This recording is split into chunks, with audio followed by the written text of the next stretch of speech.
आदिवासी वस्ती म्हटलं की गरीब कुटुंबाचं चित्र डोळ्यासमोर येतं. 18 पगड दारिद्र्य आणि पोटाची खळगी भरण्यासाठी दिवसभराची धावपळ. तर दुसरीकडे पोराबाळांकडे लक्ष न देता रोजगार शोधण्याचा प्रयत्न.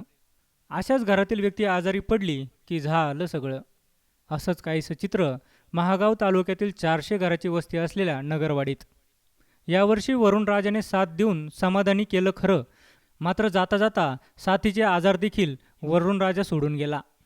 नगरवाडीतील शेकडो गरीब कुटुंबांना साथीच्या आजाराने घेरलं. अशा साथीने पछाडलेल्या महिला, पुरुष आणि बालकांना साथ दिली ती सत्यसेवा समिती आणि महागाव येथील नगरसेवक उदय नरवाडे यांनी. साथीच्या आजाराने त्रस्त लोकांसाठी उदय नरवाडे यांनी आपले वडील कैलासवासी उत्तमराव नरवाडे यांच्या स्मृतिप्रित्यर्थ जिल्हा परिषद शाळेत रोगनिदान शिबिर घेऊन या गावातील 500 रुग्णांची मोफत तपासणी केली आणि त्यांना औषधोपचार उपलब्ध करून दिला. ही वाडी तालुक्यापासून 18 किलोमीटर अंतरावर आहे. त्यातच महागड्या दवाखान्यांचा खर्च झेपावत नसल्याने अनेक गरीब कुटुंबात रुग्णांची संख्या वाढत होती. या शिबिरामुळे वाडीतच तपासणी आणि उपचार झाल्याने अनेकांनी समाधान व्यक्त केलं आहे. हो, याचं डॉक्टर आले बापा, आम्हाला तपासलं, गोळ्या दिल्या, औषधी दिली. एवढे दिवस आम्हाला हे होतो, बिमार होतो. मग हे आले बाहेर गावीचे डॉक्टर, दिला आम्हाला समाधान वाटलं. आमचे वडील कैलासवासी उत्तमराव शंकरराव नरवाडे यांच्या स्मृतिप्रित्यर्थ नगरवाडी या गावात डॉक्टर, उपचार आणि पेशंटची सगळी देखभाल व गोळ्या मोफत शिबिर ठेवण्यात आलं.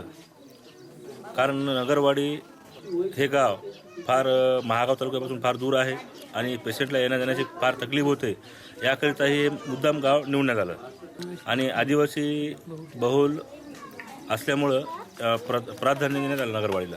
सत्यसाई संघटनेमार्फत पूर्ण महाराष्ट्रभर आणि प्रत्येक जिल्ह्यामध्ये ह्या 2-2 मोबाईल व्हॅन गेल्या 8 वर्षापासून कार्यरत आहे आणि बाबाचं सत्यसाईचं कार्य जे आहे, गोरगरिबांना, शेवटच्या झोपडीपर्यंत राहणाऱ्या गोरगरिबांना आरोग्य सेवा, शिक्षण आणि शुद्ध पाणी हे मोफत मिळालं पाहिजे, हा एक ईश्वराचा एक दृष्टिकोन असून ह्या प्रत्येक जिल्ह्यामध्ये अशा मोबाईल व्हॅन दर महिन्याला एका दुर्मिळ भागामध्ये जातात.